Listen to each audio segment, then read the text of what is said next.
Welcome, everyone. In case you're just joining us and didn't see Heidi's burn book kick, you're joining the first week of what I aptly call "Do You Even Go Here?" box month. This month, we are featuring all the wines that come from these kind of small, under the radar, nobody really knows where it is kind of appellations. And then the wines that kind of do some experimental, unique stuff outside of maybe the norm. So yeah, these are all kind of like a underdog producers, underrated wines, underrated regions that are often where good values can be found because they're not as popular as the popular kids in the class, which are like all these appellations that everybody knows about. So it's obviously hard to kind of put these things together. Um, so I just thought I'll take a whole month just kind of go all over these like small places that I really enjoy their wine styles of, but not it's too small, too obscure for me to really include into regular month spots. So here we are. This month is all about the smaller, less popular folks in the class. So that's what we're doing. In France. That's what we're doing. There are no new subscribers this month. So we don't necessarily have to go through all the stuff that we usually go through. However, is there anybody on the call who's joining us for the first time on the live tasting, on the Zoom tasting? If that's the case, then we'll go over stuff all together, like that I usually do at the beginning. Currently, looking at the names, I don't think there is, but yeah, okay, cool. Then I won't explain my name pronunciation like I always do on the first week of the month, nor the ground rules. And then we'll just go straight into the announcement, which is Case Club will go live tomorrow. So all the wines that we tasted last month, all the sparkling box, they are all in stock. So you have an opportunity to purchase those. And then I have two really cool and delicious pet nats that did not make it into the box, but I'm going to feature them on there as well. I think those are incredible brunch options, actually. That's what I would want to drink in the morning if I'm drinking sparkling wine or at brunch. So you'll get those as well. But all the Case Club will go live tomorrow. So keep your eye out for that. Besides that, I don't have any other announcement. As you all know, 6 Foot Wine Club is committed to donating 1% of its gross revenue to an organization whose mission statement aligns with its values. And this month, I have chosen Eco City Farms or Eco City Farms. I think it's Eco City Farms. If you want to check out what they do some really cool stuff. It's a nonprofit farm that is teaching people how to farm in urban settings, as well as how to farm sustainably. Cool program. Anyways, if you want to learn more about what they do, you can check out the link in the chat box. And if you want to donate alongside 6 Foot Wine Club, the donation link is right there as well. Any questions about anything that I just went over before we just jump right into the wine? Cool. We are starting off, kicking it off with this guy. This really cute little label with all the forest green with a little unicorn, because you didn't notice, there's a little unicorn in the forest. That's hence the name Licorne is the name of the wine. 2020 Zulu Gilles Azam Licorne Cremant Limoux is what we're tasting today. I know that's a mouthful, very mouthful of a lot of French sounding names, but I'll explain what that all means in a second. But before we get into the maps or anything like that, I know we just went over this last week, the end of last sparkling wine. Is everybody comfortable with opening the sparkling wine or the cork? Not a crown cap, but the like a champagne corked sparkling wine. Shannon, I'm looking at you. Yeah. Okay. I'm not. If anybody wants a little refresher, I'll go over it. If not, then we'll just open it and drink it. Okay, cool. By the way, in case you didn't notice, on top of the label, you see that name, Le Hook Tier? That is actually name, and we'll get into that in a second. That's the name of the winery of one of the producers. Gilles Azam is the owner and winemaker for this winery. So this wine is actually made at his winery, but this is a kind of experimental collaborative effort that is done by Zulu uh, wines, which will I explain what all of that means in a sec. All right, but let me pop this open real quick. Yeehaw! One of my favorite sounds in the world, honestly. Cool. All right, let's start with the man. Make sure my one is not corked. It's not. Here we go. So we are in France. We're in France all month. Um, but this particular wine, and we're going to jump around quite a bit. First 2 weeks, we're actually going to be down here, and then we're going to make our way going north and more to the east. But we're starting out in the kind of southern portion of France. So this is a little town or little region called Limoux, which nobody probably. How many people, just out of curiosity, how many people have had Cremant de Limoux or know where Limoux is? Yeah. Okay. Yeah, pretty obscure region. So it's in Languedoc-Roussillon region, which is all the way in the south. We've had a box here. I put together a box from this region. Really fun. It's kind of really dry, hot, warm area. Mediterranean influence, a lot of it coming in here. Pyrenees Mountain that's divides between Spain and France gives its influence with the elevation change here. But yeah, we've gone over this quite a bit. But Limoux is a little tiny region within Languedoc. So Montpellier is right here. Perpignan, which is the last big city before you cross over into Spain, is the last bit right here. And if you look a little more closely within Languedoc, Limoux is right here, or Roussillon is right here. So remember Montpellier that we saw on that map? Moving all the way down, there's a Perpignan. So we're talking about a little more inland, up in the hills of the foothills of the Pyrenees called Limoux. This is where this wine comes from. This is really a region known for its sparkling wine. Uh, the viticulture here has, I mean, just like almost everywhere else within France, as well, but particularly this region, the Occitanie, the Southwest, Languedoc-Roussillon, this region, really dates back to Roman times. Basically, Romans are the ones who brought grapes to this region and started planting and making planting grapes and making wine. So they've been making wine here for some time. Eastern foothills of the Pyrenees, like I mentioned, which gives it that higher elevation, cools down that warm, dry climate of the region.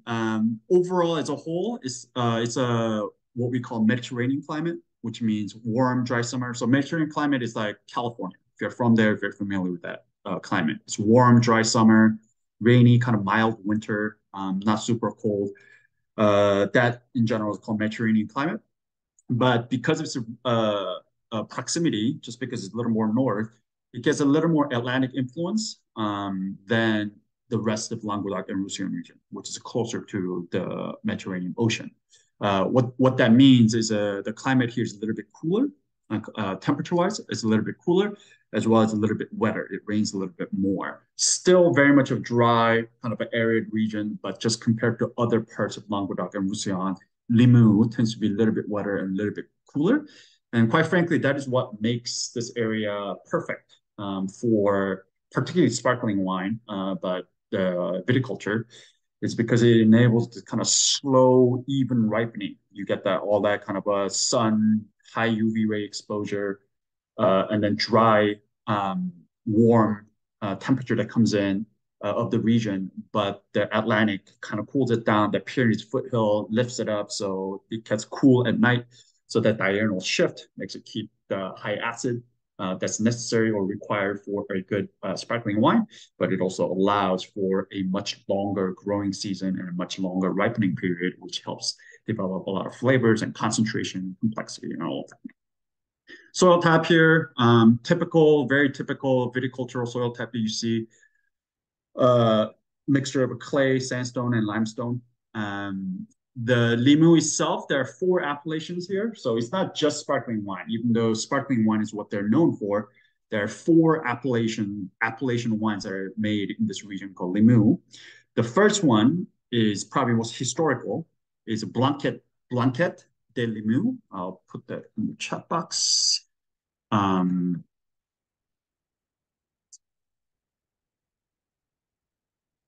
it is believed to be the very first sparkling wine ever produced in France. There's a written history dating back to 1531, which is way before Champagne started really experimenting, getting big with their wines.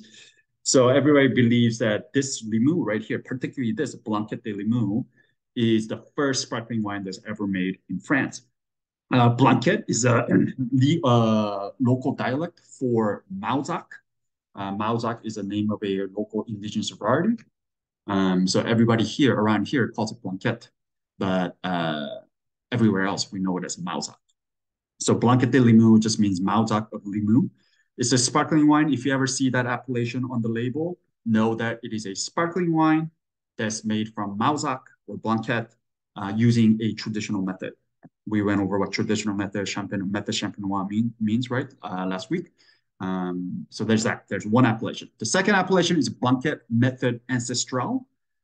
Again, Blanquette, so Mauzac, but the production method here is penat, like an ancestral method instead of a method champenois or traditional method. I hope all of you, after last month, can tell the difference between the penat method ancestral and method champenois, what the difference is. But so there's that. There's a Mauzac that's made through basically Mauzac penat. Third is a Cremant de Limoux, which is what we have today. It is the most recent appellation out of the four. It was only adopted in 1990, so we're talking about only adopted in the last 30 years. But it was kind of way to just market themselves better. They realized Blanquette or Mauzac was falling out of popularity. In fact, it is still continued to fall out of popularity. The overall planting around the globe is declining. The only really place that I know that grows Mauzac is here in Languedoc, particularly around Limoux. But so right around 1990, they realized that they wanted to make wines with a little more international appeal, international flavors. So they allowed themselves, and at that time, Chardonnay and Chenin Blanc, Chenin Blanc being the kind of native variety of Loire Valley, which is not too far from here, was starting to be planted quite a bit in this region. So they said, why don't we include that into our sparkling wine, just to kind of appeal to more of this international palate, and then we'll call it Cremant de Limoux. And that's essentially exactly what they did. And then turns out they made the right call because now Cremant de Limoux is the most popular out of the four appellations, four styles of wines that are being made here in Limoux. And it represents the biggest pie or section of the overall sale of the wines that are being made in Limoux. And then lastly, but not least, is it will just say Limoux on the label, the Limoux AOC, that's a still wine. So both white wine as well as red wine is made. Red wine, you're talking about very typical French variety, Cabernet Merlot, some Carignan, some Grenache, some Syrah, all thrown in there. Very typical Languedoc-Roussillon varieties that you see. But yeah, so those four are the kind of the regions, AOC, the styles of wines you'll see: Blanquette de Limoux, Blanquette method ancestral, Cremant de Limoux, and then Limoux is what you will see. But today, what we're tasting is Cremant de Limoux. And you might have heard what Cremant is, or you might have heard of that term, Cremant.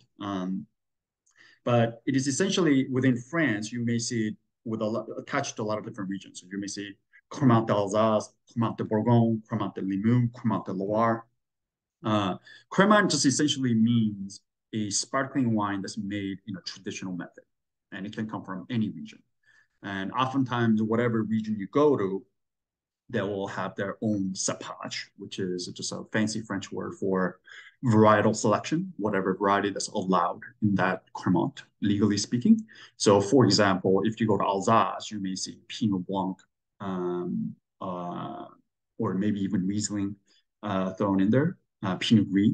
If you go to Burgundy, then Cremant de Bourgogne will be made from Chardonnay because that's what's grown there. If you come here in Limoux, Blanquette, Chardonnay, Shannon, which is exactly what this is. So you get those three varieties here. There's all these different subtleties in there where they'll define what percentage of it, they define minimum percentage as well as a maximum percentage and all of that. And that will all varies depending on which region you go to. But whenever you see the name Cremant on the bottle, just know that it is a sparkling wine made using the traditional or champagne method from different regions around France. Um, whether you know what variety that is just something that you just have to memorize or you just have to know. Oftentimes, they will not note that on the bottle, just like a lot of old world wines. They don't tell you what the variety is. So, for example, this one, by law, if you see Cremant de Limoux, it has to be mostly Chardonnay and Chenin, with the Mauzac playing an accessory role. So if the Mauzac was a majority, they legally cannot call it Cremant de Limoux. They will have to call it something else or Blanquette de Limoux, depending on how much Mauzac is in there, just to give you an idea about how the laws or the regulations play out. And in case you're not familiar with the Mauzac or Blanquette, it's actually a cool grape. I feature 100% Mauzac still wine on this on Case Club before. I think it's like a year ago.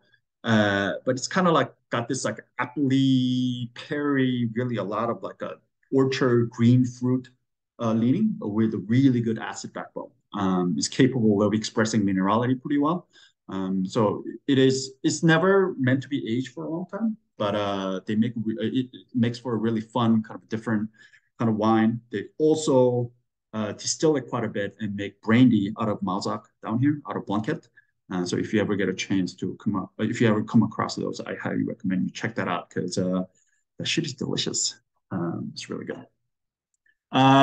So who makes this wine? Zulu Van or Zulu Wine is the name of this project.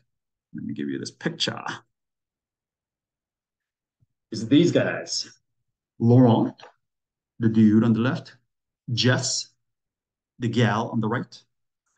Uh, it was so Zulu Van is a experimental kind of collaborative project currently led by these two. Uh, Jess Albero and Laurent Pujol. Uh, they also own their own winery called Reserca, or Recerca, which means research in Catalan. But they do this collaborative project called Zulu, where they partner or collaborate with different winemakers from different regions, not just here in Languedoc-Roussillon, but all over France. And they're trying to actually break into Spain as well now. So they're starting to work with some Spanish producers as well.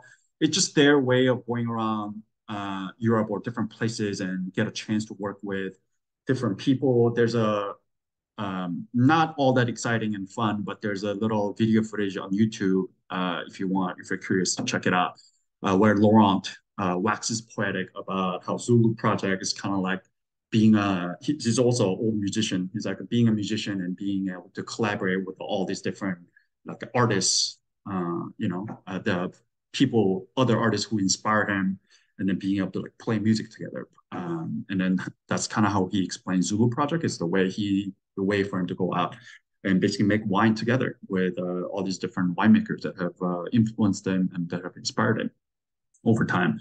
But initially, Jess wasn't in the project. Initially, it was Christophe Albero, which is Jess's late husband, Laurent Pujol. They founded Zulu in 2015, a project that was born in a wine bar in Perpignan. And then Christian just discovered natural wine in Paris before it was kind of hip and cool thing that it is now. In 2009, they opened Les Indigènes, which is a name of the wine bar that they opened, natural wine bar in Perpignan. So Jess and her late husband. And then that's where they met Laurent, who was not in the wine industry, who was playing music, but he has worked in vineyards and he has worked in wine industry as a kid because he grew up in the wine region as a youngster. And that's kind of how this idea of Zulu Van began, by meeting him there and talking about all the ways to make cool, different experimental wines, just like how you make cool, different experimental music, the different people. So in 2015, Zulu Wines began with the vision of collaborating with local winemakers. And just to name drop some superstars they've worked with, one such superstar is a winemaker, Tom Lu of Matassa, which is also from this region, Roussillon. Highly allocated, super popular wine that we get maybe 6 bottles of every year. Um, but yeah, so they've been able to work with all these different superstars and work with different people. The idea is that they buy grapes from either the producers they're working with or their friends. They don't grow the grapes themselves because obviously they don't own the land, they don't live there. So using these purchase grapes, they create just kind of a new, exciting cuvées. Uh, the idea was that Chris and Laurent, her late husband and Laurent, would kind of propose an idea of cuvee to the winemaker, and either themselves, those two, or the winemaker will vinify the wines, and then they will tweak it, blend it, and then make the wines themselves. Unfortunately, a year after Zulu Wines was founded, Chris passed away, and Jess decided that she wasn't going to jump back in and she could not let the legacy of her late husband die out. So she joined the team and started working with Laurent. The wine bar closed, and then Zulu kind of shifted their different focus. They really liked the vinifying wines themselves. So that's when the Recerca was started. They started buying up small plots of land in Roussillon and started growing their own vines as well as making their own wine. So Recerca is their own brand that was born in 2018 by these two. But the Zulu still continues to this day. And this particular wine was made by this guy. Hold up. Sorry. Where'd you go? This guy. This is Gilles Azam. He's a pretty well-known, well-respected winemaker. Also, I love all these donkeys. I don't know why I love donkeys, but I do like donkeys, and I love that he has so many donkeys on his property. But this is him. This is another picture of him. A little more uh, presentable, I guess. But yeah, pretty well-known wine producer from this region. That name is on the top of the cap as well, the Leroux Tier. I'm pretty sure my pronunciation is fucking horrendous, but I don't speak French. But yeah, well-known winery, well-known wine producer. He's been making wines there since the 1980s. So this is their project. So they approached him, bought some grapes from him, and then they came out with this cuvee. So what is, oh, forgot to show you one more thing, which is just to give you how small of an operation this really is.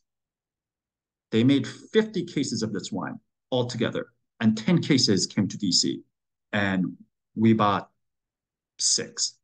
So we bought 60% of everything that was made into DC. So it's a very, very small production. This is their winery.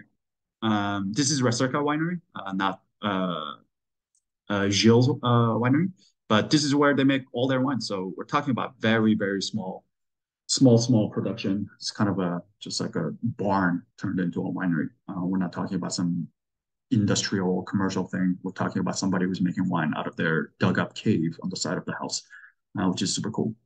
But yeah, I've been tasting their wines for the last 3 years. But every year their wine gets better and better and better. So pretty exciting. Very kind of authentic, raw, honest expressions of these wines. Kind of cool, wild stuff. But yeah, this is a lot more kind of classic within that scheme of what Cremant de Limoux you would find. But this is also way more complex, way more value driven than most Cremant de Limoux that you'll find. Cremant de Limoux, by the way, is meant to be a kind of like a just cheaper, more Cremant as general is meant to be a just an affordable alternative to champagne. It's essentially what it's meant to be. So what is this wine? Like I mentioned, made using traditional method.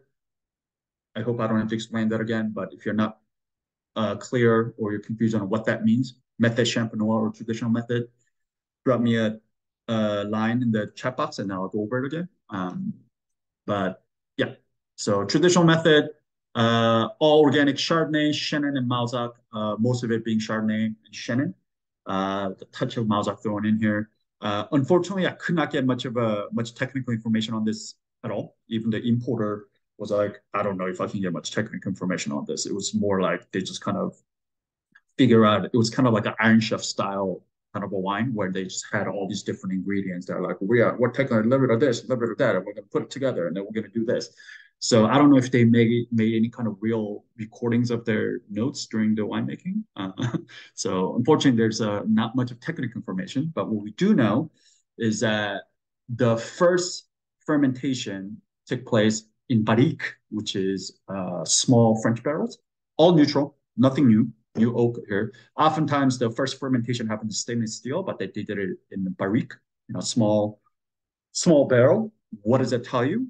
So usually when the wine is fermented or aged in a barrel, small barrel particularly, you can expect to get a little more oxidative aging or oxidative influence on the wine because to the ratio of oxygen exposure to the volume, the surface volume of the wine is much greater in the barrel than it is in a gigantic tank.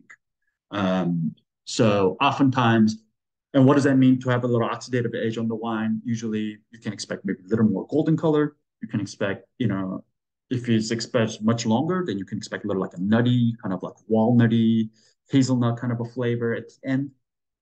You can expect a little bit rounder texture, mouthfeel wise. It's not as sharp and jagged. It's much rounder and softer. So yeah, the first fermentation takes place in the barrique, and then and then it's aged there for 10 months. They spend 10 months in the barrique, and then it is 12 months sur latte, which is just a fancy French term for on the side on the lees. We talked about champagne method, how you put the bottle on the side and it sits on the lees, and then somebody has to come and then riddle the bottles to get all the dead yeast cell lees up to the cap of the bottle. So they do that for 12 months. So we're talking about a total of, well, 10 months on the gross lees, the bigger lees, and then the 12 months on a fine lees and the second fermentation with it inside the bottle. So total of about 22 months is what we're talking about here. And then there's even more uh, bottle aging on this because this is a 2020 vintage. So there's about a year of bottle age on this wine as well. So we're talking about a wine that's spent some time inside this bottle. It's not just a fresh new just made here. That's what we got here. Again, not much technical information. More than that, that's all I got for you, unfortunately. Yeah, and that's what we got. Any questions about anything I just went over before we get to tasting?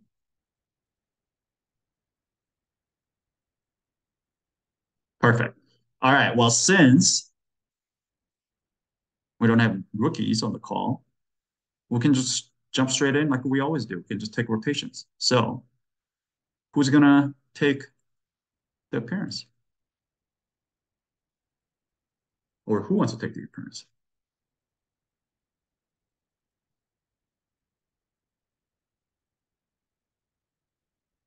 Come on. We'll do it. All right. So lighting is terrible in here. All right. It's clear. Is it clear? Was that my glass that's not clear? Yeah, I think this is like clear. Yeah, oh, it's clear. by the way, I forgot to mention this is a Brut Zero. It does actually say that, or Brut Mature. It does say that on the side of the label there. Um, what that means is, we talked about sugar level, the dosage level, when doing method champenois to adjust the sugar level, right, to balance the acid in the wine. That means there's no dosage added whatsoever here. So this is basically when the wine ferments are completely dry, after sitting it on the lees, after they disgorge it, they didn't add any sugar. They just topped it off with the base wine, and that's it. So kind of like the kava that we had last month. So zero meaning no dosage. Medium, right? Sorry, forgot to mention that. I did. All right, clarity. Yeah, I would call this clear too. I would say it. Well, to me, it's not fully medium. It's like between pale and medium for me. Yeah. like medium minus, Yeah. because What's the it's color? definitely got yeah. I don't know. Color is like Yeah, like a lemon, not lemon, like a but it's not really gold either. It's like light gold. like a light Yeah. Between lemon and gold, kind of. It's sort of the Yeah, same. I would call this like pale gold, maybe medium lemon kind of a thing. Yeah, like I'm totally with Okay. you. Like it's not fully like gold, Yeah. but there's a speck of yellow on here for sure. Again, this is what I was talking about. Like Paris, when you see wines that has some oxidative touch to it, you can expect to see a little more color, like the gold fleck, and then it shows here. The fact that you're picking up that like it's quite like it's got some gold, it's not just lemon. That's exactly what I'm talking about. So yeah, perfect. Any other observations? Bubbles. Yep. Pétillon. Yeah. Yeah, there's a really Yep. fine pinprick bubbles, persistent Yeah, bubbles. they're very tiny. Yeah, but for sure. Cool. Excellent. Excellent job. You get to pick the next person for the news. You get to pick the next person. I can't really see. Let me look. She's distracted. How about Kelly? Yeah, Kelly. That's a good choice.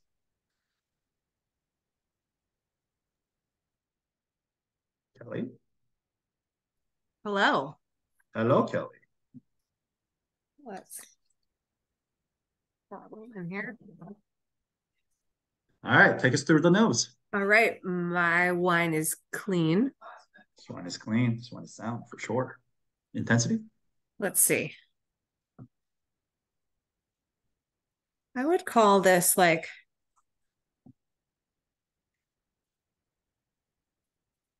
medium minus. Yeah. Where do you start smelling the wine? Like give it a little swirl and then start moving it toward your nose. Is your nose off the glass? Is your nose? Do you have to I'm wait like until your nose touches the on the glass? rim of the glass, Yeah. not Huh. fully in the glass, but I Right. might have a little bit of a stuffy nose, so Ah. Yeah, like I'm getting like way up here. yeah. Yeah, mine is quite intense. It's actually coming off the glass quite a bit. I'll call this medium plus on mine. But if your nose is touching the glass, that's when you start to smell it. Then you're right. That's medium. If you have to like stick your nose in there and really like get in there, medium minus even. But Yeah. but mine is definitely coming off the glass. Like mine is like, let's see. Like, Well, this may not be my finest day to do nose, but you did just get a flu shot vaccine, huh? yeah, I had the flu and the COVID shot Yeah. yesterday. So I'm like, I know I'm not really sick, but of all the symptoms, fun All fact. right. Let's see. Well, let's go through it. What do you got? I'm not really getting floral here. Me neither.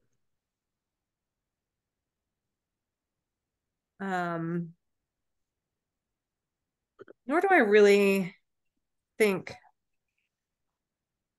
citrus, but maybe like some green apple, or maybe Okay. more like Some some apple. stone, Yeah.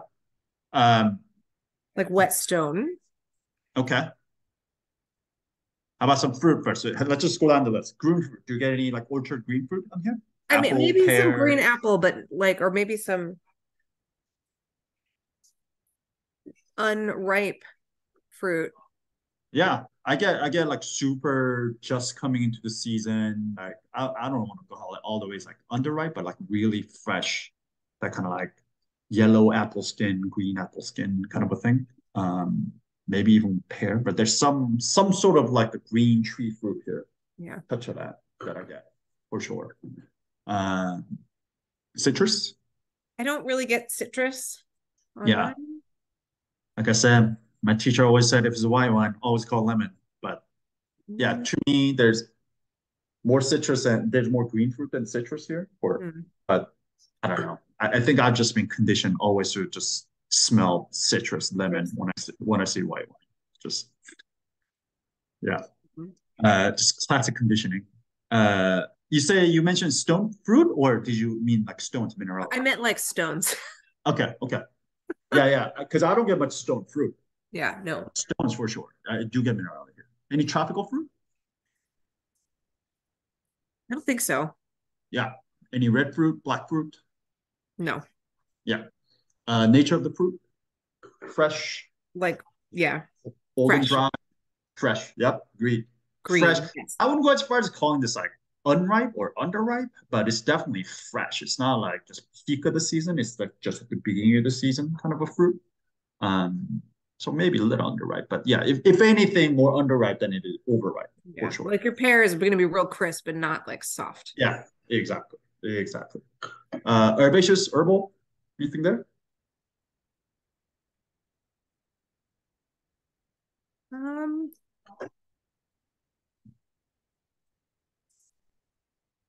I don't think so. Me neither. Yeah, spice, any of the pepperiness, licorice, anything like that? Could maybe go with like really light peppery, Yeah, not licorice. yeah, not licorice. Um, okay. Yeah, I mean, overall, I agree that call the green fruit kind of like to me, there's like yellow apple, but more like for me, it just goes more to like skin than the actual flesh. Mm, Um, yeah. but yeah, there's definitely some like yellow apple, green apple, some apple even pear, maybe some of this quince thing. I think that's where the apple is like the Mauzac's role. Some of this quince kind of a thing is definitely Shannon. I definitely smell a little bit of Shannon here, which is can be a little bit like honey, like a floral thing with the green fruit. But I get a little bit of that green fruit thing, and then with the little quince, some sort of floral, appley kind of a thing here that I get. Citrus, obviously, just lemon. I always get lemon, just white wine, just been conditioned that way. But really fresh, kind of a maybe touch underripe, and then none of this really like herbaceous herbal thing. You're calling spice some pepper. I don't really get a whole lot of pepper here, but I do agree with this call that I definitely get some, get some minerality here, some stoniness, even That's that like the kind of like strongest thing that I yeah, noticed right away for me. yeah, definitely. I get some stony minerally thing. All right, any secondary here? I mean, it's got a little bit of the like champagne yeasty. There it is. It's a yeasty boy. Yep. So definitely, like to me, this comes off as like a bread dough, like a fresh bread dough, maybe like a little bit of cheese rind. There's definitely some of this the autolytic aromas going on here for sure. It's not as like that champagne day we had last week. We called out a lot of like Sherice called out like a cake. Um, it's not like a um, Cupcakey. confectionery cupcake, that brioche kind of thing. This is more to me comes up as more of like a raw bread dough, pizza dough, a cheese rind, that route rather than a confectionery. But nonetheless, this sign of autolytic aromas for sure. Any MLF here? I mean, you said a little bit of cheese Yeah. on that. So as you guys know, I am notoriously terrible with smelling uh, or even tasting, except for just like mouthfeel, the MLF. But honestly, on this one, I get a sign of it. There's some sort of like a creaminess to this thing, Mm. um, even on the nose, which is very rare for me because I really suck at it. I'm really bad at distinguishing MLF on the nose, but on this thing, like I get a sign of like a little bit of that, like a lactic cream top kind of a thing here. Not like a butter Yeah. or cheese, but like or cheese rind was more of like the autolytic thing for sure for me. But like the if you ever been to like a dairy farm and smell, like when you open up the very first vat or tank and you smell like cream top, like very fresh cream top, which has got that like little bit of sweet, a little bit of like that creamy kind of a, it's hard to explain. It's a very unique kind of its own smell. It's not milk necessarily. It's like sweeter milk, if you can imagine that, smelling sweeter milk. To me, there's a little hint of that here. So yeah, there's definitely sign up in the line. Any oak here? No. Yeah, no new oak. this was fermented in an oak barrel, like I mentioned, but it was a complete neutral oak, probably 10 plus years old. So it doesn't impart any flavors or aromas. It's just really just for oxidative reasons. All right, any tertiary things here? No. Yeah, to me, it's not quite tertiary yet over there on the nose, but I get a ton of this secondary. Touch of primary, some of that green fruit things that we mentioned, but like this is already has moved on a lot to secondary. There's more secondary than there is on primary on this wine for me as of right now. But okay, cool. Yeah, I like this much better than last week's, actually. Yeah. Yeah. Okay. So, we'll talk about that in a second after. yeah, after but again, I might be skewed. Okay. All right, let's see. Anyone wanna take the palette? Oh, let's see. I see Michael Freestone. I haven't seen in a while. Mr. Freestone. Are you there?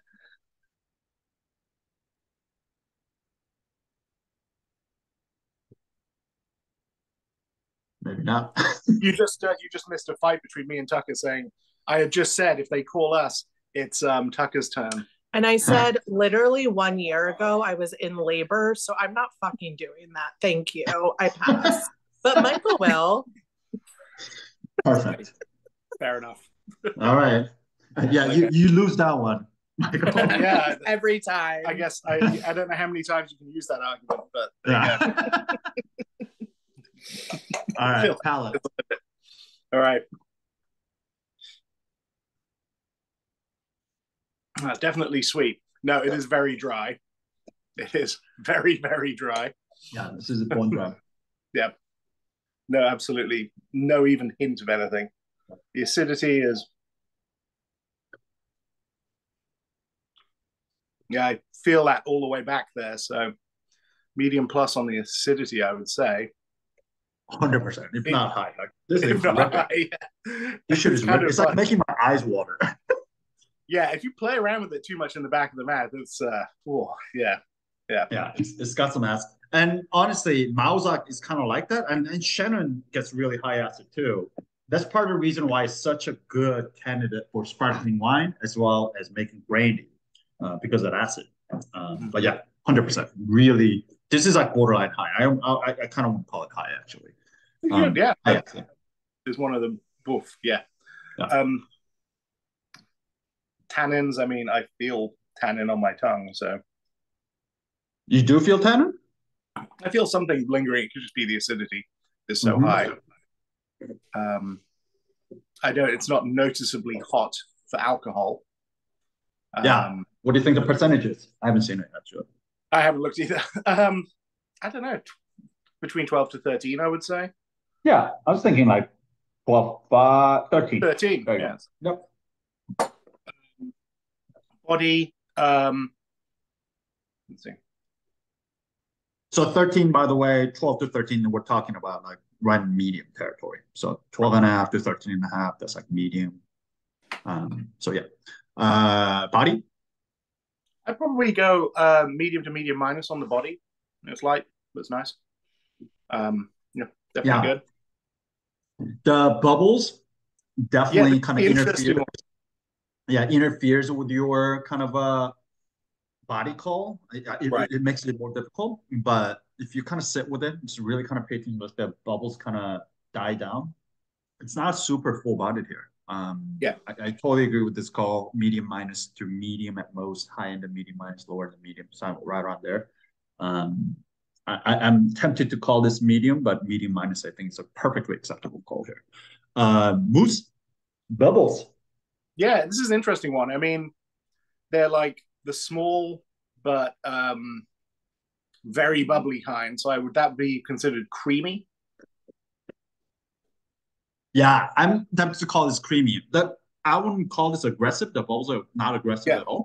Yeah. But using last week's, I'm not talking about flavors. I'm talking about just the bubbles, just the mousse, the feel of those bubbles on the tongue. Compared to the champagne last week, you can tell that this is just a little more prickly. It just kind of foams up more. It's not just as, delicate as it was. Um, I mean, I think the bubbles here are still very kind of fine, pinprick, kind of delicate bubbles, but there's a lot of it. So I want to call this creamy as well. Yeah. If this wine spent more time in the bottles, it will probably become way more delicate, the bubble structure. It will just dissolve into the wine a lot more. It would release much slower, so you just wouldn't foam up and get creamy like that as much. But as of right now, I want to call this creamy. I think it's like right in that middle stage, going from creamy to delicate kind of a path right now. Definitely has those fancy champagne bubble vibes, which is nice. Yeah. Very good. Can I ask a question while we're on the bubbles? Yeah. We're finding that the bubbles disappear pretty quickly. On this one? Like I filled my glass probably like 10 to 15 minutes ago, and mine is flat now. Okay. Like it was bubbly when I poured it, but it seems like the bubbles are dissipating really quickly. Okay. I don't know if that tracks with this kind of what Michael and I were saying about creamy. So this basically the mousse, as you go to the right from delicate to aggressive, in general, not always, but in general, the bubbles will dissipate much faster. As the texture of the bubbles will become more aggressive and bigger, the more is going to come out of it. The reason why it's aggressive and creamy is because it's just more volatile. It just hasn't spent that much time being dissolved into the wine. So the fact that compared to, like, let's say last week, which was like, it was persistently sparkling, for a long time, and then we call that mousse structure delicate, because it spent, what was that last week we said, like 5.5 years, almost 6 years in the bottles, as opposed to this one is what, 3 years.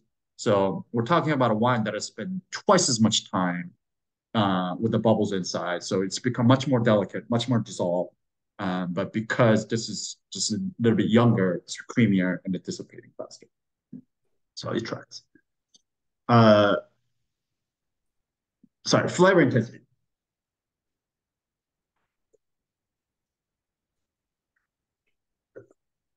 Definitely pretty intense. I would go medium plus. Yeah, agreed. Yeah. It's not shy. Yeah, it's definitely there. Interesting contrast from the nose to the taste as well on this one. Yeah, I think. I spent a lot of. I spent a lot of. Too. I felt like the nose was medium minus, and the palate is medium plus flavor intensity. Yeah. Okay. Yeah, interesting. Yeah, and sort of for the flavor, like I get a hint of some floral notes to it. Yeah. The hint of honeysuckle, maybe violet. Yeah. Yeah. And then the pear really comes through. Yeah. Even a hint of quince, maybe. I don't know. Yeah. And then the lemon and touch of citrus, touch of stone fruit. And then you are getting the tertiary notes as well with it. 100%. I mean, I think you hit it right there. That's exactly what I wanted to say. For some reason, this wine on the palate, I get way more primary aromas, primary flavors than I do on the nose. Right on the nose, yeah. Kelly and I were both talking about how it's just like some green fruit. Mostly, we're talking about secondary stuff here. Definitely call that Whetstone, but yeah, and not much tertiary at all. But on the palate, on this thing, like I get so much primary fruit actually, ton of that yellow apple. I think that like apple blossom, honeysuckle, that I call that, I think is perfect. I get a lot of Shannon influence on here, quite a bit. So that quince call I think is actually perfect, which is something I get all the time with a Shannon. Maybe even like little honey notes here, which is what he was talking about in terms of tertiary, but that's just also Shannon just in general has a little bit of honey notes, citrus, and then yeah, the stone is still there. To me, there's that tension, the limestone tension that you get that I always talk about, like on the side of the palate. I get it with this wine. Some of that kind of this happened last week as well. Michael with David Talbot, but both Michael and David talked about a little bit of tannin on these wines. there's no tannin on these wines, but both of you are calling out some sort of things that you're feeling on the texture. And to me, it's that limestone, that minerality that I was telling you. That little bit of that texture, that chalky, limestoney kind of a thing, which is what champagne is really known for. And there's some of that going on in this thing as well. So that may be, especially that coupled with the high acid and bubbles, it just makes I was gonna say that high acid just takes the flavor straight through. Yeah. It's like really punches it in. 100%. And then this The secondary autolytic thing, ones are interesting. I think there's a bit more going on than one would think. Definitely the prior one was like the snows was cream cheese kind of thing. Here, getting a bit of toastiness, a bit of pastry. yeah, yeah. Little on our pastry thing here, but still autolytic coming through strong here. You see the sign of that, like Michael said, like cream cheese. There's definitely sign of MLF here. No oak though. No new oak. Really clean. But yeah, definitely the autolytic and MLF. And then finally, all the tertiary things I was talking about is starting to come in here. Like I didn't get it on the nose all that much, but this is just starting to show. This oxidation is starting to show through as well. So there's a little bit of touch of a nutty, that green almondy kind of a thing coming on at the end. If you kind of sit with it and pay attention to it at the end, like there's a little bit of coming on just towards at the back end of the palate. Maybe a tiny bit of dried apple on it as well. Yeah. It's not. Yeah, and then the fruit nature is not just fresh here anymore either. It's got a little bit of that kind of like that apple, like dried apple, I think is a good call. There's like a little bit of like the dryness, raisin kind of a nature that's coming in here on the palate as well. So I think this wine is just at the really good spot right now, where it's like it's showing through all the different, it's hitting the primary, secondary, tertiary just starting to show through. So it's really starting to peak. And yeah. And then all in the backbone of that fucking crazy searing base ripping acid and the minerality. So which is all great. Finally, the finish. How long do the flavors stick around? I was thinking about this earlier, and it's quite long. It's for me, I sort of timed it over. It's quite intense for about 6 seconds, and it keeps on going. So I'd probably say medium plus for finish. Yeah, I'll call this medium plus as well. It's obvious, especially, and that's part of the reason why I want to taste this back to back with the last week's champagne to this. Is that so you can kind of build some as a calibration here, which is that like last we talked about that flavor that just went on and on and on with that champagne. But here, it has the intensity, but like Michael said, it kind of dissipates. But it lingers, but it's not as long as it was last week. So totally agree. I'm going to call this medium plus as well. All right, take it home for us. How good is this wine? And would you age it? I would, just because of the things that, the intensity, the long finish, the intensity of flavor, the high acidity, I would say that it is a very good wine. I think you'd be doing a disservice to say it's just good. It's definitely ready to drink, but I think it is definitely suitable for aging, but not for. Actually, I don't know. I mean, I don't know where it would go if you left it for 5 years, but definitely suitable for aging because you can tell the turkey stuff's coming in. Exactly, and given especially on the palate how much primary is still left on here, I think it does have some room to go here. So agree with that call. Balance. We call that quite a bit of things: secondary, tertiary, primary, all these different things on the complexity. So we're going to call this medium plus the high complexity. Medium plus concentration, medium plus length. We're looking at all of that. We're landing in, all around right on medium plus. So I'm going to call this very good as well. Closer to outstanding than it is to good, which is also a good sign. And as far as aging goes, yeah, I think, like I've said, I think this is peaking. Like it's just starting to peak. That tertiary is starting to come through. I think it's in a great spot right now. But knowing how much primary is still left on here, I think this can go a little bit longer where more tertiary will come on, some of that primary will still hold on, and then it will just become more complex. So I would say give it, I don't know. I think it's a good time to come back, check this is like 3 years. 2 to 3 years, come and check out on it.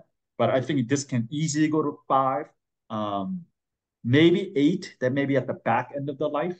but I would say somewhere between 3 and 5, this can easily go, if not longer. At least 5 years is what I would say. But I think 2 to 3 is a good time to come back and check. You start to get a lot more that kind of nutty oxidative thing. If you like that, then that's great. I personally like that, so I'll probably age it a little bit longer. But some people are not an oxidative wine person, so if that's not something you enjoy, then don't age longer. Just drink it at that point. But I would say come back in 2 years, check on it, but age up to 5. If it's still good in 5, age up to 8 is what I would say. Excellent. Excellent. Good job. Any questions? I find this wine weird. I can smell it well away from the glass, but even when I put my nose deep in the glass, I don't get a ton of scent. Well, like you get the scent, but like you can identify what it is. I don't understand. It just like the intensity an inch away from the glass and with my nose deep in the glass was like pretty much the same. Oh, okay. It was. I mean, we mentioned this that the nose was like medium minus. Yeah. But the palate was much more intense. It's kind of, I don't know. We haven't had a lot of wines quite like this. Quite frankly, I think this wine is one of those sparkling that actually will benefit from decanting. Maybe not from because of what Kirsten said, maybe we will lose the bubbles too fast. But in terms of actually expressiveness of the wine, like I can tell just in the wine that's been poured in my glass that's been sitting on the glass, it is more expressive at my last sip than it is at the first sip. So I think this can do better with some oxygen. So if you guys haven't finished the wine, I recommend maybe leaving a little bit and come back to it tomorrow. You may lose some bubbles, but just to get an idea of how this wine develops over time with the air, I think it's a good candidate for that as well.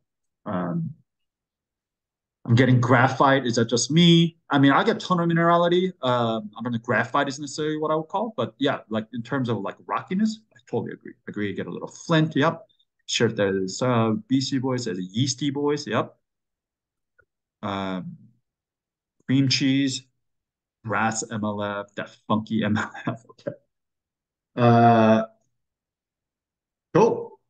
How many of you guys like this one? How many of you guys did not like this one? David Corlette on the fence? I don't know yet. Okay.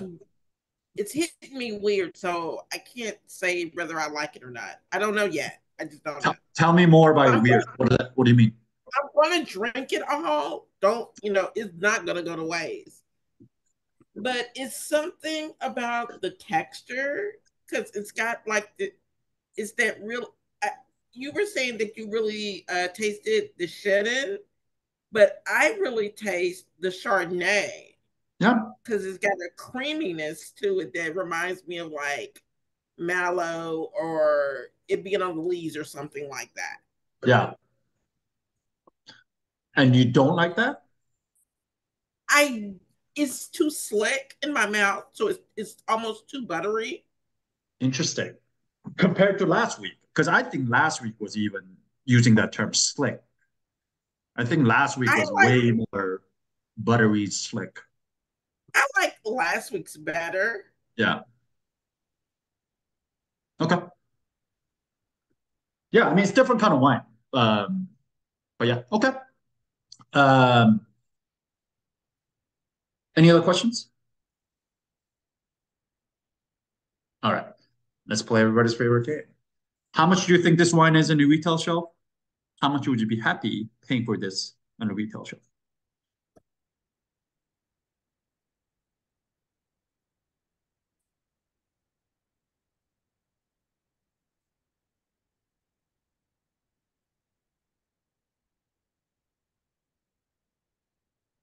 Remember, it is Cremant de Limoux, which is usually a alternative, cheaper, affordable alternative.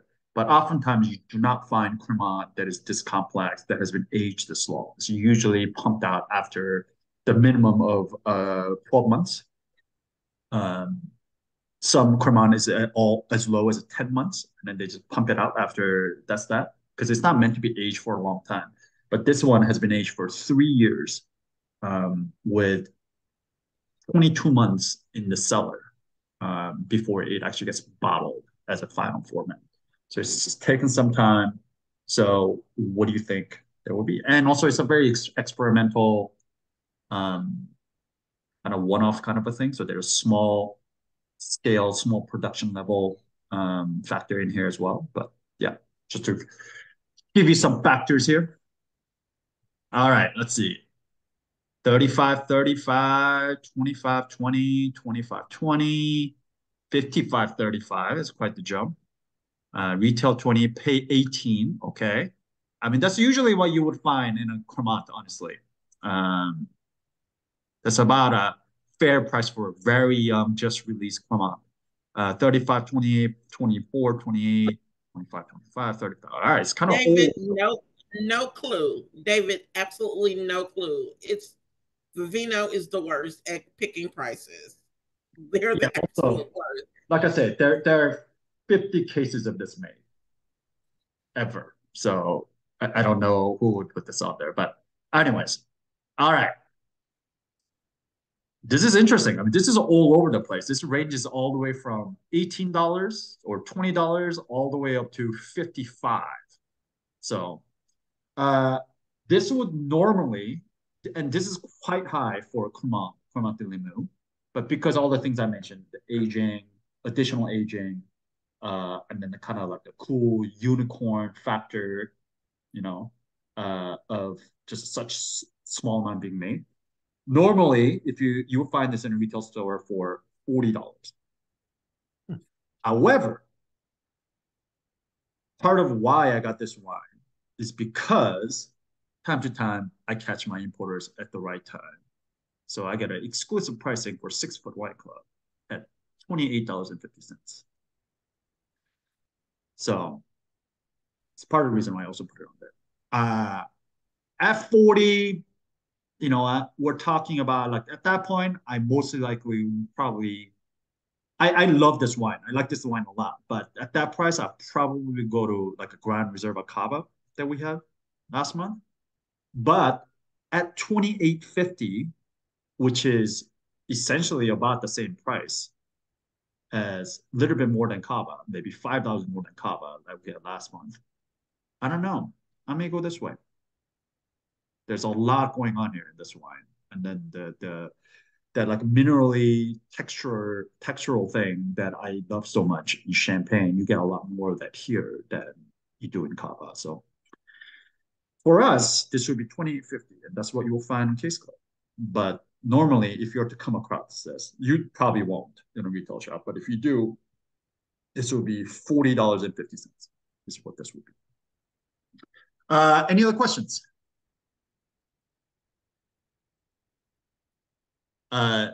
Also, come Case Club, we may not have anything left. There was one case left last time I checked. So who knows? It may all be sold out. We may have bought the last of it. But here we are. Any questions? Cool. There you go. Just out of curiosity, how many of you knew where Limoux was? Oh, I think I asked this already earlier, but yeah, very few people. Yep. Okay, cool.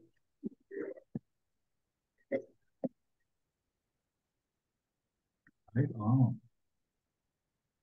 I don't think I would have known exactly, but I would have probably guessed southern France. Yeah. Yeah.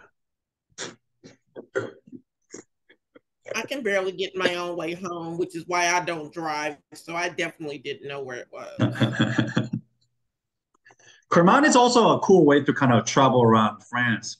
It's like because a lot of different regions make Cremant, and then it's quite cheap, especially if you like bubbles. So it's a good way to like taste through France through sparkling wines because every region makes their own Cremant. So yeah. But yeah, this is by far the most complex Cremant that I've ever had. In fact, I would have never expected this to be a Cremant de Limoux if I had got this blind. I don't know where I would have gone, but yeah, I love this one. And also it's got a badass label with the little unicorn peeking out of the forest. How do you not like that? So,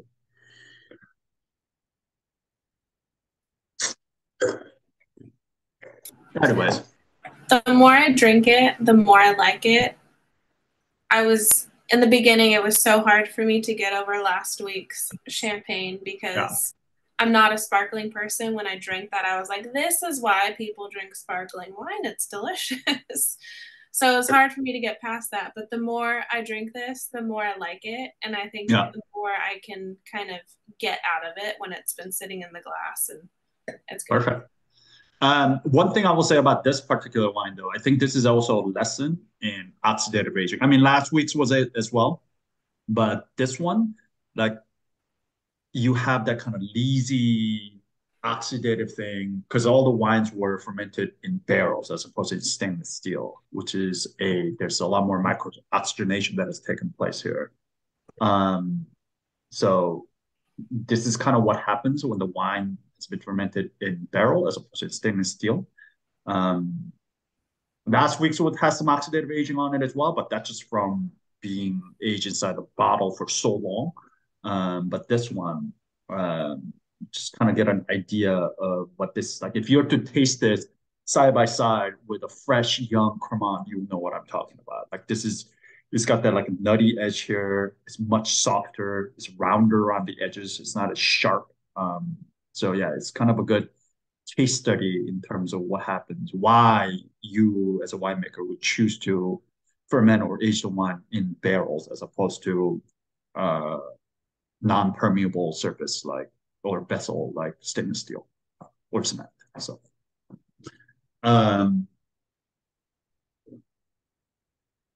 but yeah, I'm glad to see that we're converting some of you non-sparkling lovers onto sparkling because you should all be drinking more sparkling, if you ask me. Americans should be drinking more sparkling, period.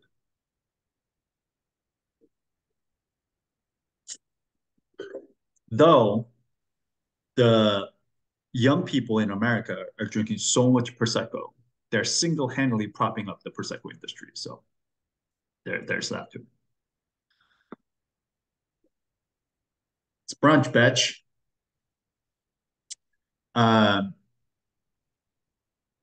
Any other questions?